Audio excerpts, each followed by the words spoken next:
स्वराज्य न्यूज मराठी, माझा हक्क माझं राज्य स्वराज्य। मालेगावातील गिरणा हाऊसिंग सोसायटीच्या माध्यमातून सभासदांमार्फत आक्रोश मोर्चा काढण्यात आला। निबंधकांमार्फत तसंच आर्थिक गुन्हे शाखेमार्फत या प्रकरणाची चौकशी करण्याची मागणी यावेळी करण्यात आली। मात्र या मोर्चात आक्रोश करणाऱ्या सभासदांकडून फक्त बदनामी करून आर्थिक हितसंबंध साधण्याचा प्रयत्न आहे। या आक्रोश मोर्चात पूर्ण सभासद देखील उपस्थित नव्हते। चेअरमन या नात्यानं आम्ही सांगू इच्छितो की या संपूर्ण प्रकरणात कोणत्याही प्रकारचे गैरव्यवहार वा जमीन विक्रीचा प्रकार आम्ही आजवर केलेला नाही।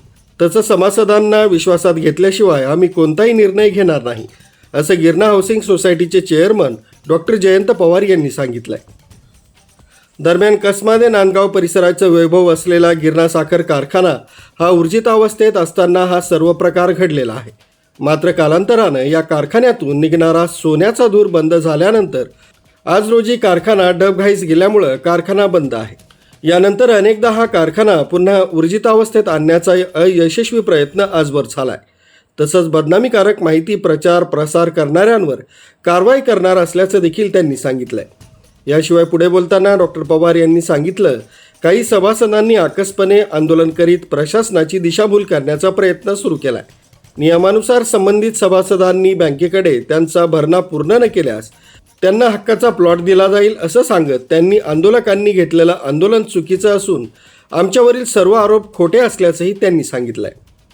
काय भूमिका असेल या संदर्भात? नाही, या संदर्भात आमची भूमिका अशी आहे की आम्ही यांना प्लॉट द्यायला, जमिनी द्यायला तयार आहोत, पण प्लॉट द्यायला त्यांनी बँकेचं एनओसी आणावं। बँकेने एनओसी दिलं की आम्ही लगेच प्लॉट देऊ त्यांना, आमचं काहीच म्हणणं नाही आहे। आणि मी माझ्या अधिकारात चेअरमन म्हणून त्यांना प्लॉट देऊ शकत नाही, कारण त्याच्यावर बँकेचा बोजा आहे।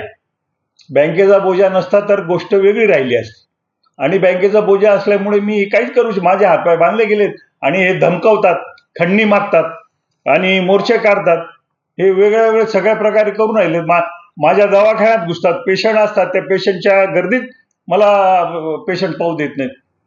जागा विकल्याचा आरोप देखील त्यांनी केला, तो अत्यंत खोटा आहे। जागा विकली गेलेली नाही, त्याचा पुरावा द्यावा त्यांनी।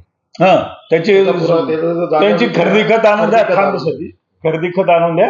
खरेदी खत कोणालाही मिळतं, खरेदी खत आणून ते जागाचं आम्ही त्यांना सांगतो। हे सगळं खोटं आमच्या बाबतीत हे चाललेलं आहे, बदनामी चाललेली आहे।